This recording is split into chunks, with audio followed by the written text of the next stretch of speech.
J'ai coordonné le projet, donc c'est un projet qui a rassemblé vraiment beaucoup de personnes. J'ai fait partie du comité éditorial. J'ai aussi fait partie d'un petit groupe qui a constitué des canevas d'études bibliques. En fait, j'ai raconté une histoire, l'histoire d'un de mes partenaires. Une histoire de générosité, une histoire de partage. Eh bien, j'ai écrit un petit témoignage en lien avec l'histoire de Ruth.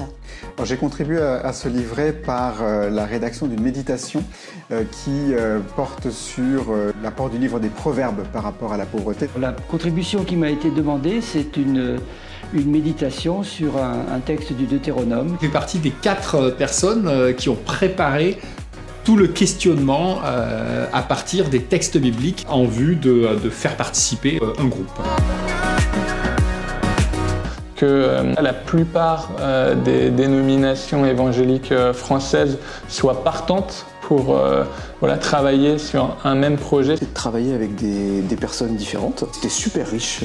C'est d'associer des personnes qui sont impliquées dans des actions concrètes, qui ont des témoignages à donner. C'est relier l'étude de la parole à ce qu'on peut vivre concrètement.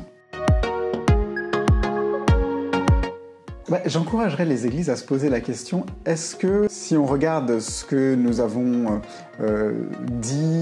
enseigné dans l'église dans les 12 ou les 24 derniers mois, les questions de pauvreté sont déjà revenues et de se dire, si c'est pas revenu si souvent que cela, ça pourrait être l'occasion de commencer une discussion simple sur les questions de pauvreté. Je crois qu'elles ont vraiment tout intérêt à se retrouver autour d'un thème commun et la façon dont est décliné le petit livret me semble extrêmement pertinente.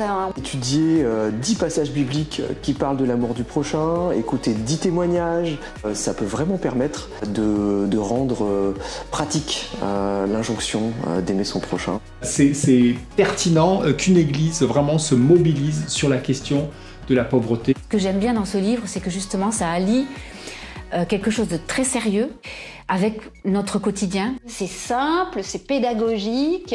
J'encouragerais vraiment les églises à se saisir du livret d'études bibliques comme matériel support pour animer leur groupe de maison. Ils trouveront certainement beaucoup de suggestions pour des actions concrètes. Ça peut donner une vraie dynamique dans une église pour nous aider à aimer notre prochain.